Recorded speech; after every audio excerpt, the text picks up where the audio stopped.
The communication console lit up with an incoming transmission.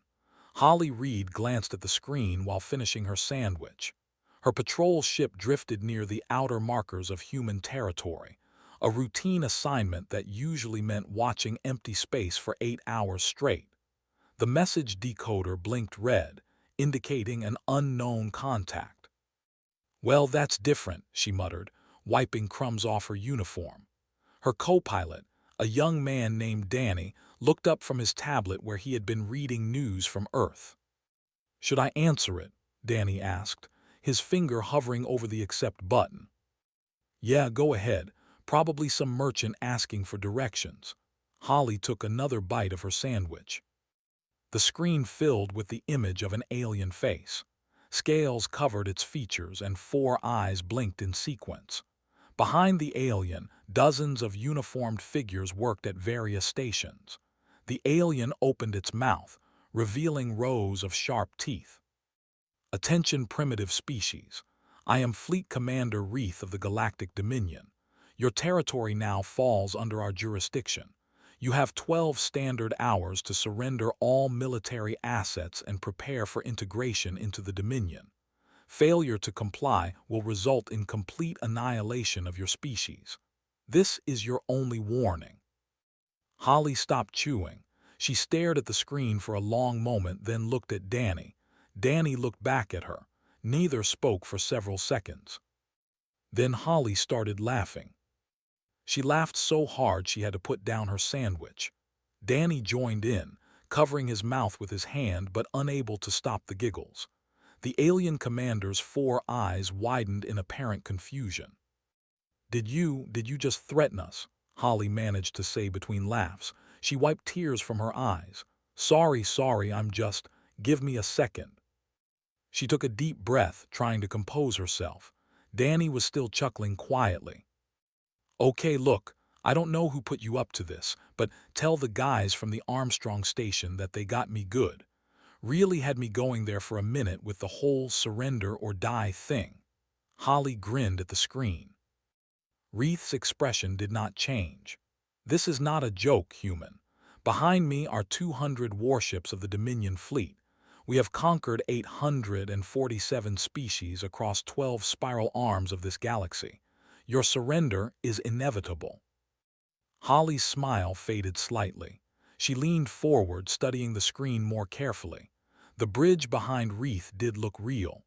The other aliens moved with purpose, not like actors in a prank. She pulled up the ship's sensors and ran a quick scan. "Danny, you seeing this?" she asked quietly. "Yeah, that's a lot of ships out there, real ones." Danny's humor had disappeared as well. Holly sat back in her chair. She drummed her fingers on the armrest for a moment, thinking. Then she opened a bag of chips from her snack drawer and offered one to Danny. "Commander Wreath, is it? I'm Captain Holly Reed. Look, I appreciate the whole intimidating conqueror routine, but we don't really do the whole surrender thing. It's not personal, just not our style." She crunched on a chip. "Have you tried sending a diplomat instead? Usually works better than threats." Several of Wreath's eyes blinked in what might have been confusion. "You do not comprehend your situation. My fleet possesses weapons capable of sterilizing your entire planet. One ship alone carries enough firepower to eliminate all life on a continental scale." "Uh-huh," Holly nodded slowly. "That's pretty impressive, must have cost a fortune. But here's the thing, we've got all kinds of nasty stuff that can kill people too. Nukes, bioweapons, that time we almost blew a hole in our atmosphere. Hell, we nearly made ourselves extinct like 6 different times just by accident." She pulled up Earth's history files and transmitted them. "Check the files. Ice ages, super volcanoes, pandemics that killed half our population. We're still here." Wreath appeared to be reading something off-screen. His scaled face showed no emotion that Holly could read, but his posture stiffened. "Your species survived multiple extinction-level events?" he asked. "Yep, stubborn like that." Holly finished her chips. "So when you show up talking about scary weapons, it just doesn't hit the same way, you know? We've been scared before. Lots of times. Kind of builds up a tolerance." You will not be laughing when my weapons tear through your ships, Reith said, his voice rising. Holly sighed. She really did not want this to turn into a fight. Fighting meant paperwork, and she hated paperwork. Commander, I'm going to level with you. We don't want trouble.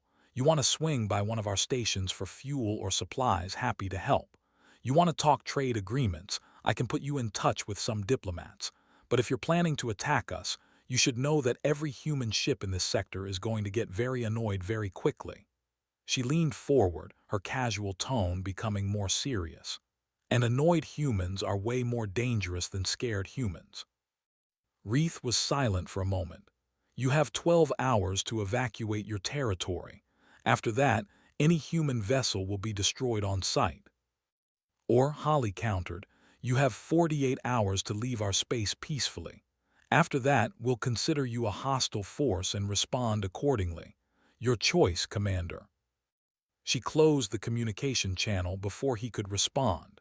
Danny looked at her with wide eyes. Did we just threaten an entire fleet? He asked. Yep. Holly pulled out her tablet and started typing a report. Better call this in. Admiral Hayes is going to want to know about our new friends. Think they'll actually attack? Holly shrugged. Maybe, probably. They seem like the type who aren't used to hearing no. She glanced at the sensor display showing the massive fleet hovering at the border. Either way, it's going to be an interesting week. Danny activated the long-range transmitter, sending their report back to Earth Defense Command. Outside their ship, 200 alien warships hung in the darkness of space, waiting for the humans to show fear. They would be waiting a long time. The emergency meeting room buzzed with quiet conversation. 20 officers sat around the long table, some with coffee, others with tablets displaying the footage from Holly's encounter. Admiral Patricia Hayes stood at the head of the table, hands clasped behind her back, watching the replay for the third time. Thoughts? She asked when the video ended. Commander Wilson, head of intelligence, spoke first. We've analyzed everything in our database about the Galactic Dominion. They're real and they're dangerous. 800+ species conquered. They use overwhelming force combined with fear tactics. Most species surrender immediately. Most species aren't us, Hayes replied calmly. She pulled up a star map. What else? Their technology is advanced but straightforward. Big ships, big guns, standard energy shields. Nothing we haven't seen before. Wilson tapped his tablet. The interesting part is their psychological profile. They rely heavily on intimidation. When a species shows fear, they press harder. When a species fights back, they usually overwhelm them quickly. Hayes nodded slowly. So they've never met anyone who just didn't care about their threats. Exactly.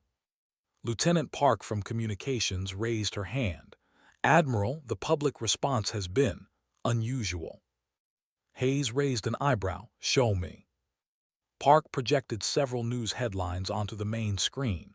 One read, Aliens try to scare humanity, fail miserably.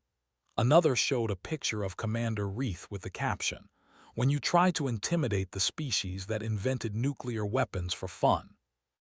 Social media posts scrolled past.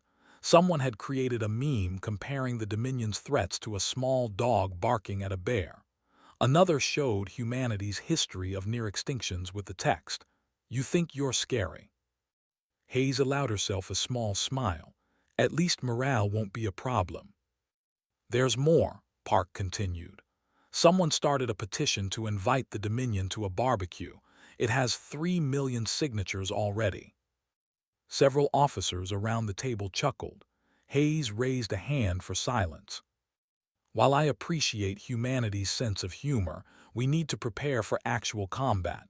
Wilson, what's their likely next move?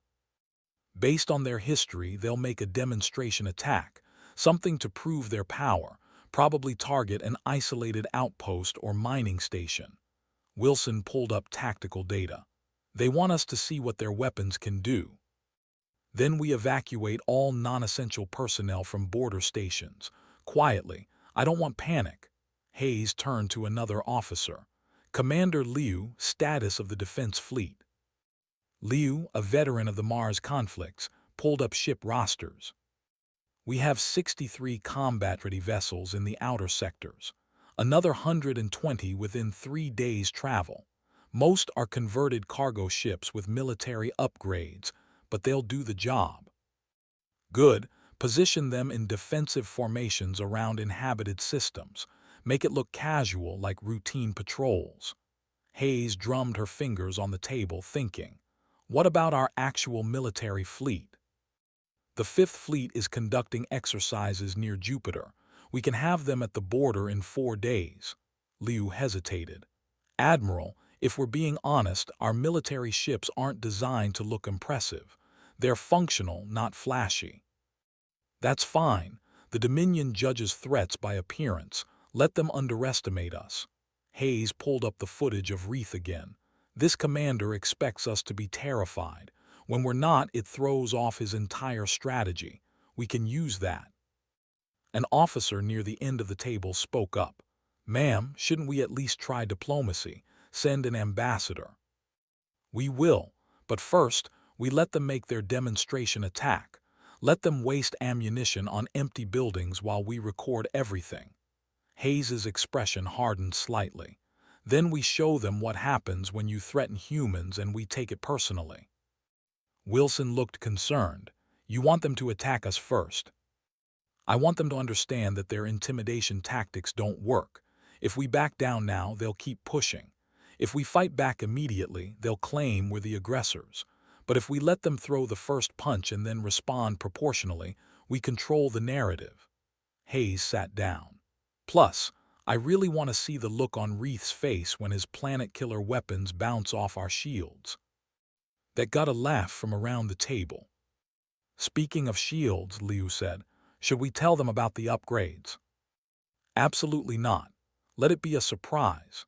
Hayes pulled up technical specifications. Our shields were designed to handle solar radiation, micrometeorites, and the occasional cosmic ray burst. The Dominion's energy weapons are actually less intense than some of the environmental hazards we deal with routinely. Park raised her hand again. The media is asking for a statement. Hayes thought for a moment. Tell them the truth.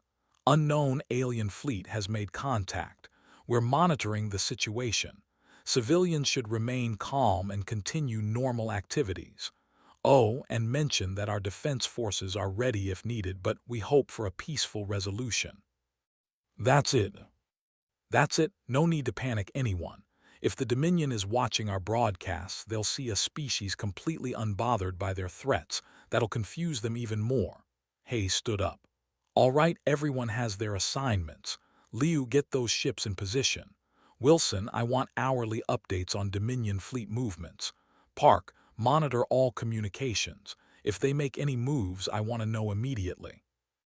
The officers filed out, leaving Hayes alone in the room. She pulled up Earth on the main screen, watching the blue and green planet rotate slowly.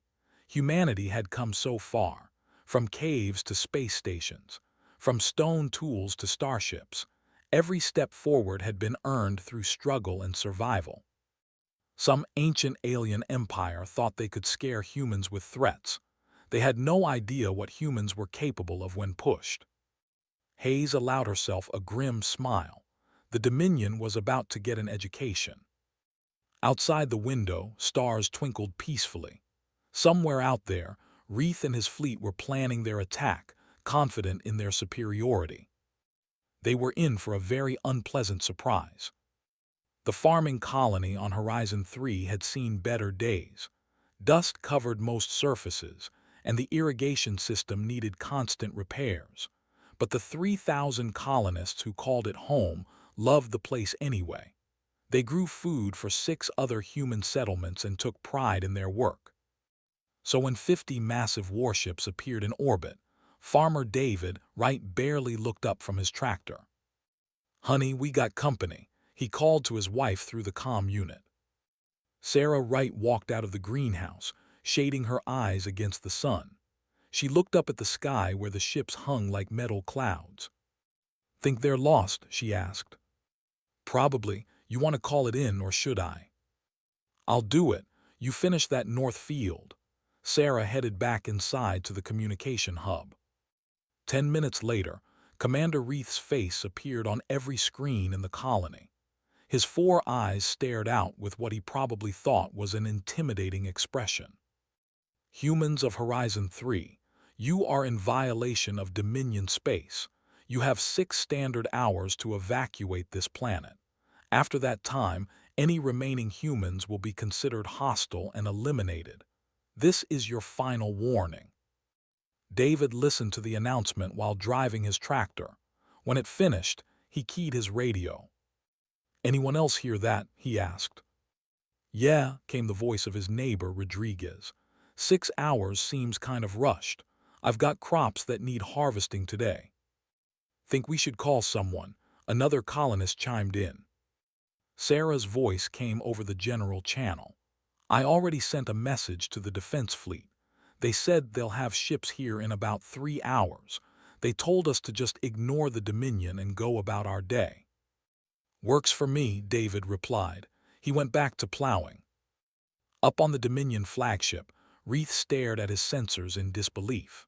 The humans below were not evacuating. They were not even stopping their work. One was literally driving a farming vehicle in circles, completely ignoring the fleet overhead. Are they insane? His second officer asked.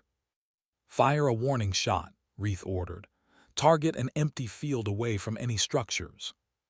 A beam of brilliant blue energy lanced down from the flagship, striking the ground 2 kilometers from the main settlement. Dust and rock exploded upward. The blast left a crater 30 meters wide. David felt the shockwave rattle his tractor. He stopped and looked at the smoking hole in the distance. Hey, Reith, he called over the open channel. You're going to pay for that, right? That was Martinez's field. He just planted it last week. Reith's 4 eyes blinked rapidly. You dare demand compensation? We could destroy your entire colony. Yeah, but you specifically said we had 6 hours. You still owe us 5 hours and 40 minutes, and you damaged property. That's going to cost you. David started his tractor again. Also, you're blocking our satellite link. Can you move about 50 kilometers north? You're right in the signal path. The comm channel filled with laughter from other colonists. Someone started playing music over the channel, an old Earth song about not worrying. Reith's scales flushed a darker color, which his species displayed when angry. You will not be laughing when we destroy your homes. Sarah's voice came back on. Look, Mr. Reith, we've lived through 3 droughts, a meteor strike that took out our main generator, and last year's fungal blight that almost killed all our wheat. You firing at dirt really doesn't make our top 10 list of problems. Yeah, Rodriguez added. Come back when you've got something scarier than weather and crop disease. Reith cut the communication, seething with frustration. In 800 conquests, he had never encountered anything like this. Species were supposed to panic. They were supposed to beg for mercy. These humans were treating a planetary invasion like a minor inconvenience. Sir, we have incoming ships, his sensor operator reported. Reith pulled up the tactical display. 5 human vessels approached from the outer system. They were small, maybe a third the size of his cruisers. Their design looked utilitarian, almost crude. These had to be civilian ships. Hail them, Reith ordered. The lead ship responded immediately. A human male appeared on screen, wearing a casual flight jacket. He was eating something that looked like a sandwich. Afternoon, the human said cheerfully. I'm Owen Harris, reserve defense pilot. You folks need something. Your colony has 6 hours to evacuate, Reith repeated, trying to maintain his authority. Any interference will result in your destruction. Owen swallowed his bite of sandwich. Here's the thing, buddy. Those are our people down there, our friends and families.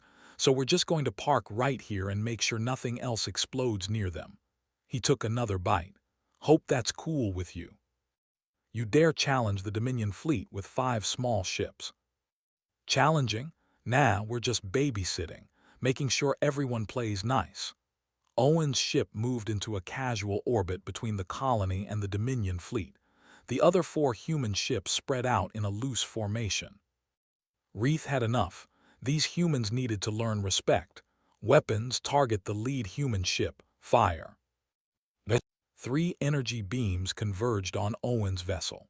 The Dominion weapons were designed to pierce heavy armor and overwhelm shields through concentrated power. They had destroyed capital ships with such attacks. Owen's shields flared bright blue as they absorbed the impact. The light faded, revealing his ship completely undamaged. "Ow," Owen said, sounding more annoyed than hurt. "That was rude." He set down his sandwich. "Okay, now I'm filing an assault report. You just attacked a registered defense vessel in human territory. That's a serious crime." Reith stared at his weapons display. According to his sensors, the attack should have vaporized that ship. Instead, it had barely drained the human shields halfway. "How?" he began. "Oh, the shields," Owen shrugged. "Standard issue. We work in space, remember. Solar flares, radiation storms, micrometeorite impacts. We build our stuff to last." He picked up his sandwich again. "Now you've got about 5 hours left before we officially classify you as hostile and things get complicated.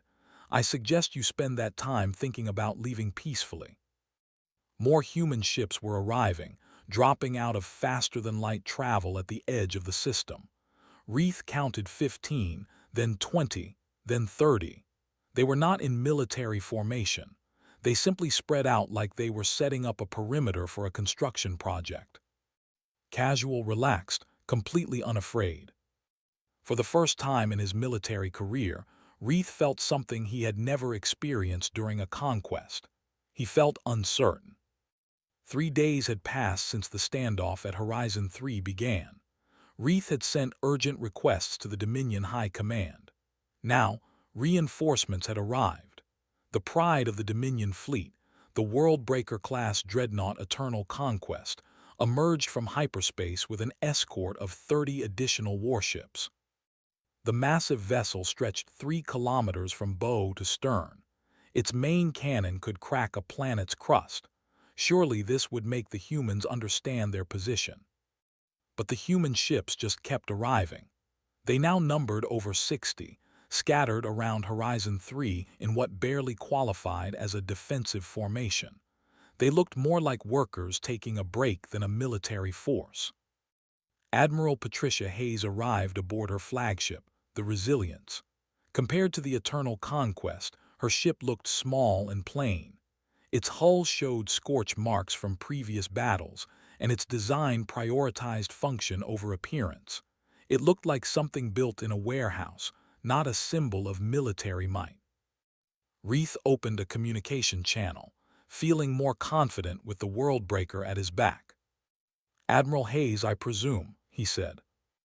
The human woman on screen looked to be in her 50s, with gray streaks in her dark hair. She sat in a chair that had probably been comfortable 20 years ago. Behind her, the crew worked at worn but functional stations. "That's me," Hayes replied. She sounded tired. "Commander Reith, I really hoped we could avoid this." "Then surrender.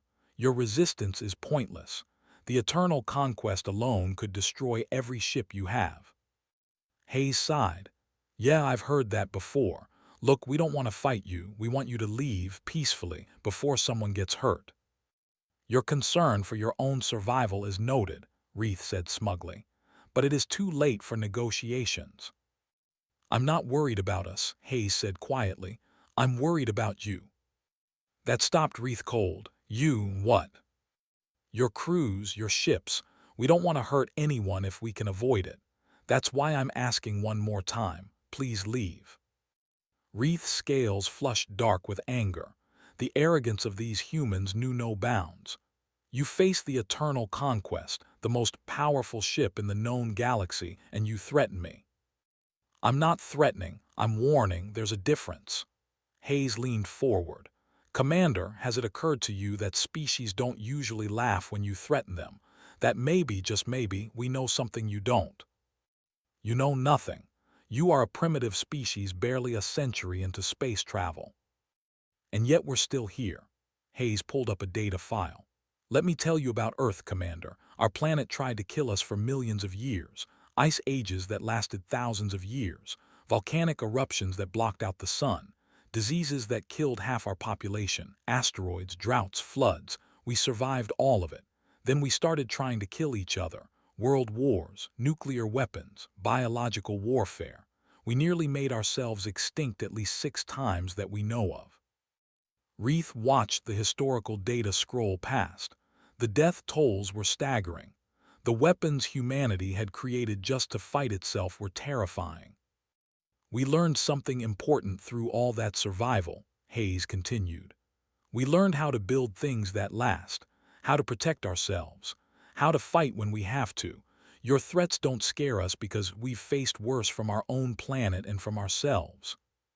Words mean nothing before superior firepower, Reith declared. He turned to his weapons officer on the Eternal Conquest. Charge the main cannon. Target the human flagship.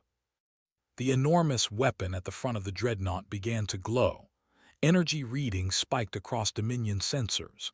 This was the weapon that had broken worlds, that had ended civilizations.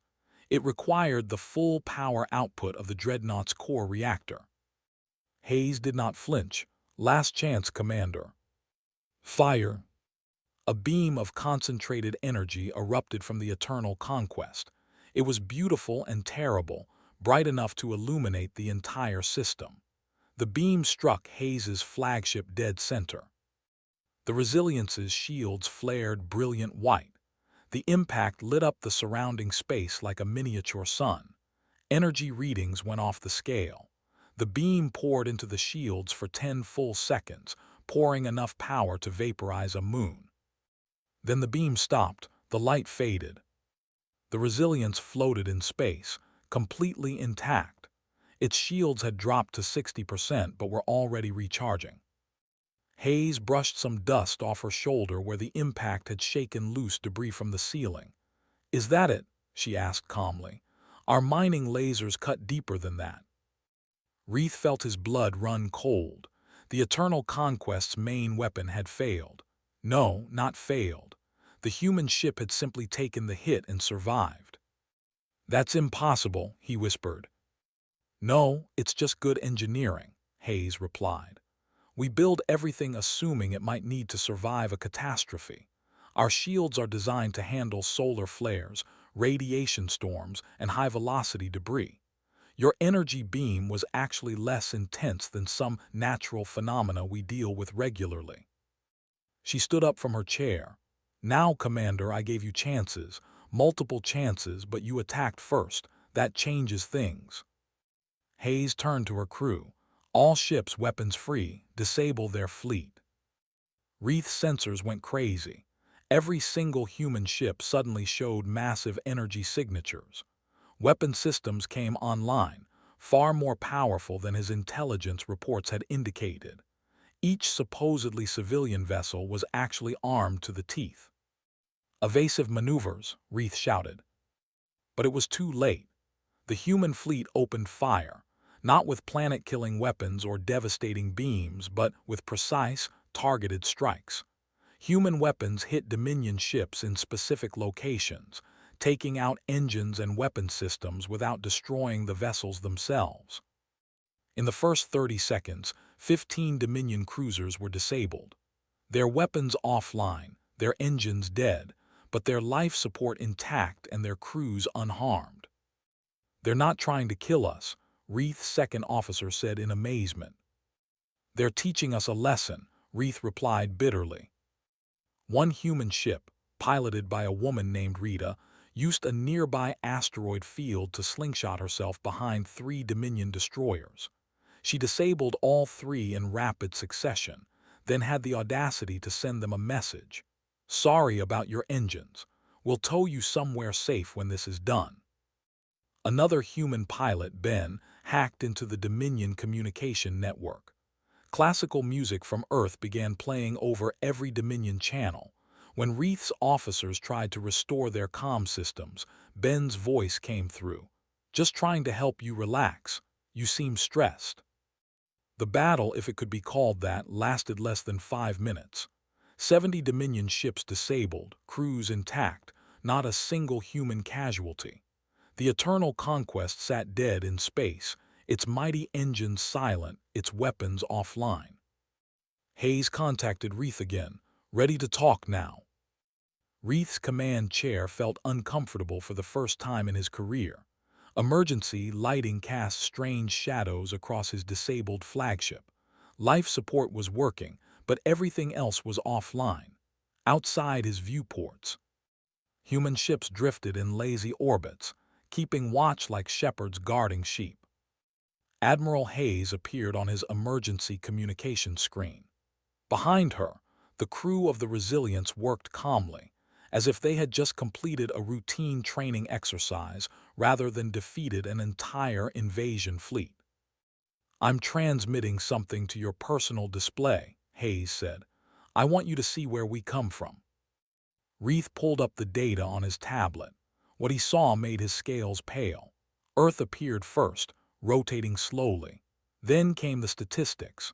Average surface temperature fluctuations of 60 degrees, massive predators that had hunted early humans, diseases with mortality rates over 50%, natural disasters that had wiped out entire civilizations.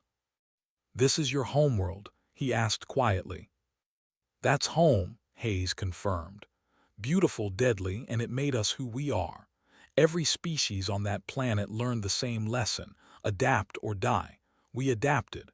We learned to work together because cooperation was the only way to survive." The data continued. Weapons humans had built to fight each other.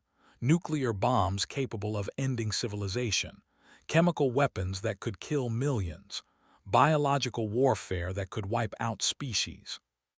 "We nearly destroyed ourselves a dozen times," Hayes continued. "World wars that killed hundreds of millions. We came within minutes of launching enough nuclear weapons to make Earth uninhabitable. We created diseases in laboratories that had no cure. We poisoned our own air and water trying to build faster, grow richer, gain power." Reith watched footage of mushroom clouds, burning cities, soldiers dying in trenches. The scale of human self-destruction was horrifying. "But we didn't destroy ourselves," Hayes said. "We learned. Slowly, painfully, but we learned. We learned that working together was better than fighting. We learned that cooperation beat competition in the long run. We learned that the best way to be strong was to help others become strong too." She pulled up schematics of human technology. "Everything we build reflects those lessons. Our ships are tough because space is dangerous. Our shields are powerful because radiation and debris don't negotiate. Our weapons are precise because we don't like killing when we don't have to. We learned from our mistakes, Commander.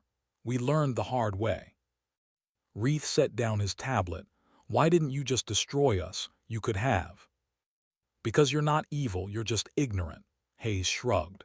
"We've been ignorant too, made terrible mistakes, hurt people we shouldn't have.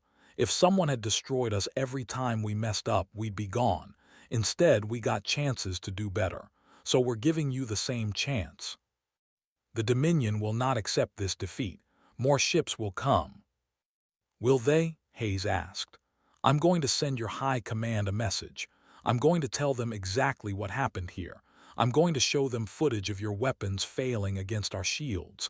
I'm going to demonstrate that intimidation doesn't work on humans." She leaned forward. "And then I'm going to offer them a deal." "What kind of deal?" 50 years of no contact. We stay in our space, you stay in yours. Neither side crosses the border. That gives everyone time to cool down and think about things. After 50 years, we can talk about trade agreements, cultural exchange, whatever. But for now, we need space. Reith considered this. "You would let us leave." "We'll tow your ships to the border and fix your engines enough to get home. We'll even provide supplies if you need them.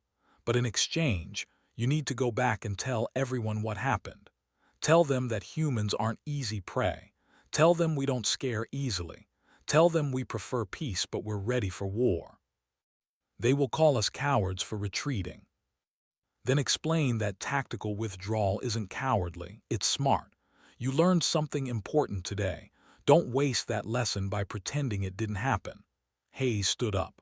Your crew is safe, your ships can be repaired, and you get to go home. That's a lot better than the alternative. Reith thought about the alternative. Human weapons cutting through his fleet, ships destroyed, crews killed, a complete military disaster instead of just an embarrassing defeat. Hayes had given him mercy when she could have given him death. "Why are you being so generous?" he asked. "Because war is expensive, destructive, and stupid. We've fought enough wars to know that. Every conflict costs lives, resources, and time that could be spent on better things. If we can avoid war by showing strength without using it, that's the better choice." Hayes smiled slightly. "Plus, maybe you'll remember this. Maybe next time you meet a new species, you'll try talking before threatening." A human repair ship approached the Eternal Conquest. Its crew sent a message requesting permission to help restore basic systems. Reith authorized it, feeling strange about accepting help from an enemy who had just defeated him. Over the next several hours, human crews worked on disabled Dominion ships. They repaired engines, restored power, and even shared food with hungry Dominion sailors. The humans worked efficiently and professionally, treating the Dominion crews with respect despite having just beaten them in combat. One human engineer, a young woman named Sophie, explained the repairs to a Dominion technician. "Your power conduits are good quality, but you've got redundancy issues. Single point of failure in the main reactor feed. We can patch it for now, but you should redesign that when you get home." The Dominion technician, confused by this helpful enemy, asked, "Why are you telling us this?" Sophie shrugged. "Because space is dangerous enough without faulty engineering. You might run into real trouble someday. Better your ship works properly when that happens." Reith watched this interaction from his bridge. These humans had defeated his fleet, and now they were helping repair it. They had won a complete victory, and instead of taking prisoners or demanding tribute, they were offering advice on ship design. What kind of species does this, he wondered. Hayes contacted him one final time. "Your engines will be ready in 6 hours. We'll escort you to the border and then you're on your own. Safe journey home, Commander." "Admiral," Reith said slowly, "if my government sends more ships, then we'll disable those too, as many times as it takes, but we're hoping it won't come to that. We're hoping you'll convince them that humans aren't worth the trouble." Reith looked at his defeated fleet, his damaged pride, and the human ships keeping peaceful watch. He thought about his 800 conquests, all those species who had surrendered immediately out of fear. "We never learned," he said quietly. "We conquered because it was easy. We threatened because it worked, but we never learned what to do when it stopped working." "Then learn now," Hayes replied. "Go home, tell your story, make something good come from this." The communication ended. Reith sat alone with his thoughts, surrounded by the evidence of his failure and the unexpected mercy of his enemy.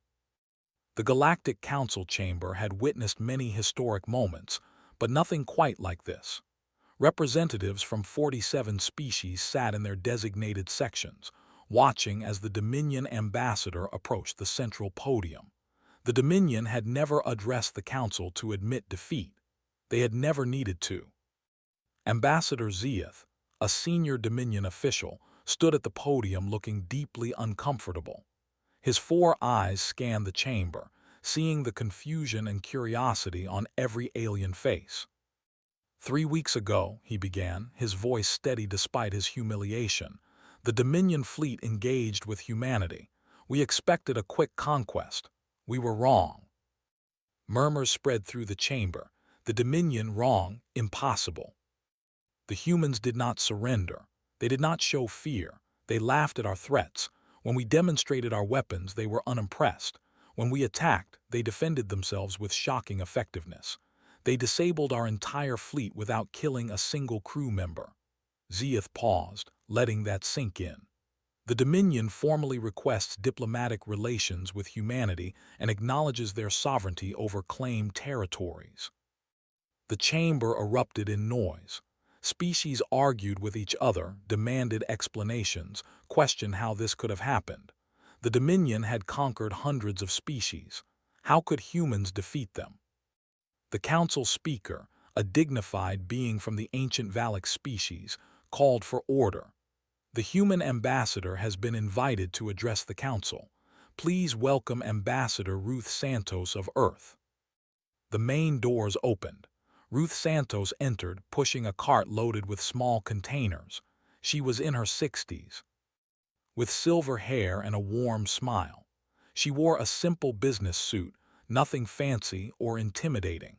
She looked like someone's grandmother, not a representative of a species that had just humbled the Galactic Dominion. "Good afternoon, everyone," Ruth said cheerfully. She lifted one of the containers. "I brought cookies, chocolate chip. They're still warm. Feel free to grab some after the session." The chamber fell silent. Several species looked at each other in confusion. Their ambassador brought baked goods to a formal diplomatic session. Ruth walked to the podium without any nervousness.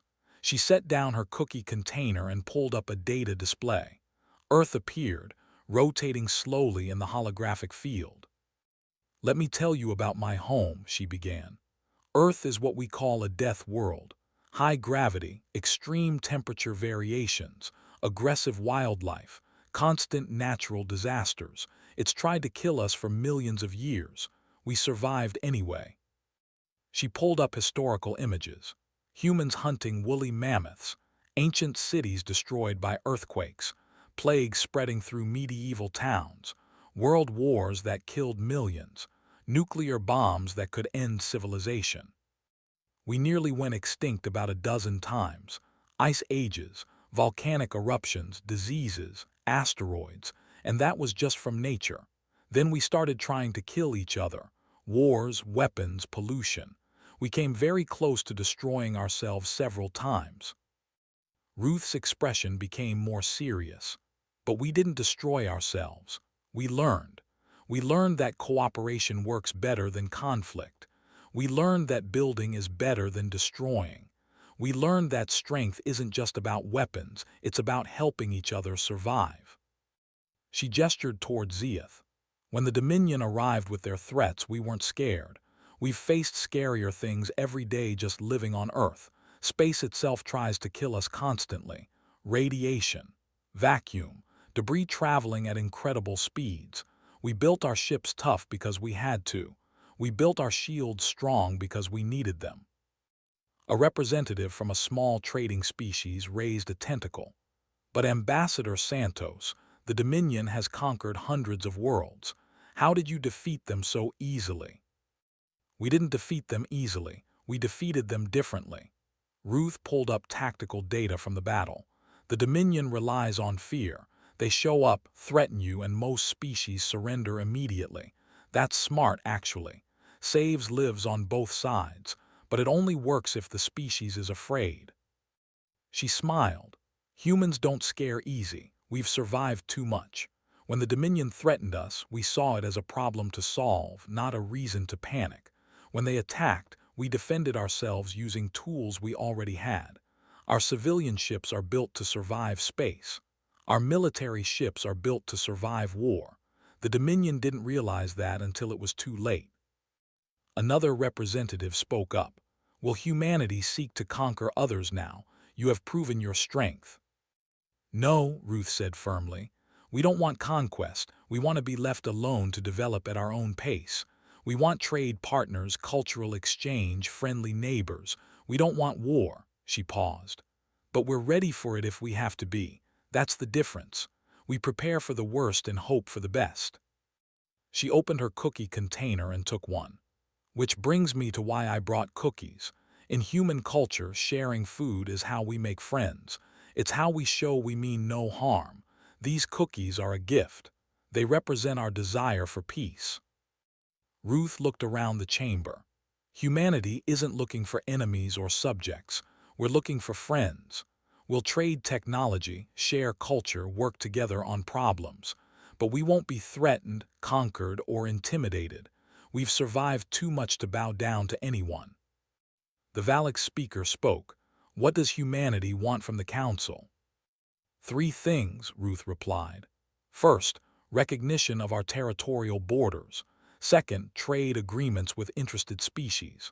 Third, a declaration that human space is off-limits to Dominion contact for 50 years.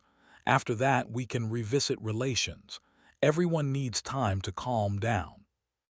And if the Dominion sends more ships? Someone asked. Ruth shrugged.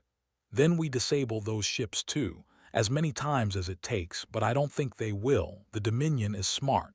They learn from mistakes. Right, Ambassador Zeeth? Zeeth nodded slowly. The Dominion accepts the 50-year agreement. We have no desire for further conflict with humanity. The Council debated for several hours, but the outcome was inevitable. Humanity's borders were recognized. Trade agreements were established with 17 species. The Dominion agreed to the 50-year separation. As the session ended, representatives from various species approached Ruth's cookie cart. They were curious about both the treats and the strange species that had changed galactic politics forever.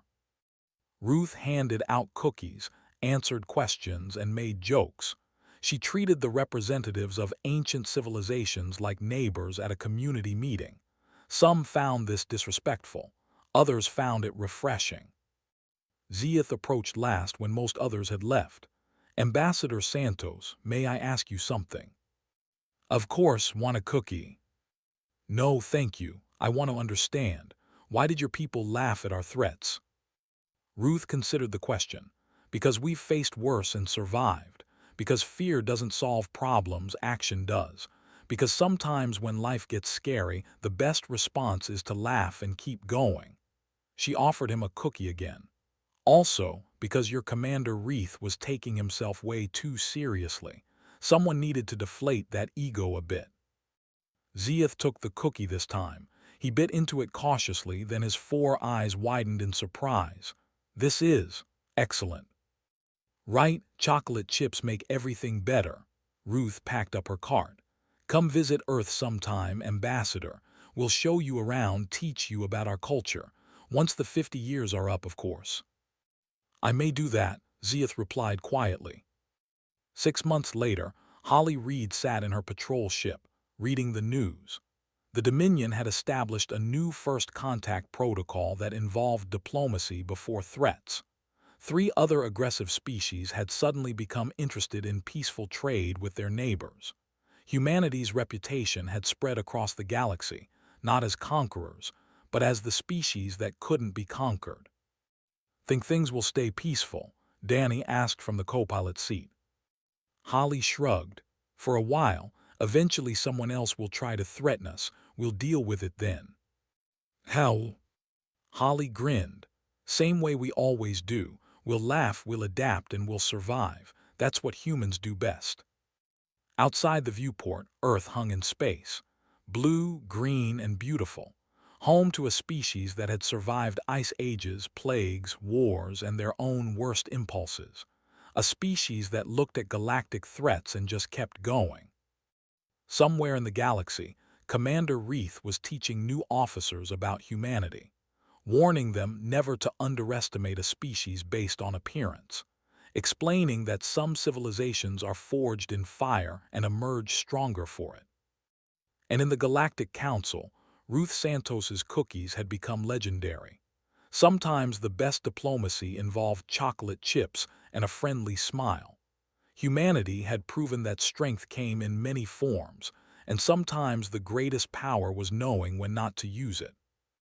The galaxy was learning what Earth had known for millions of years. Survival isn't about being the strongest or the scariest. It's about adapting, cooperating, and never giving up. Even when things look impossible, you laugh, you keep going, and you figure it out. That was the human way.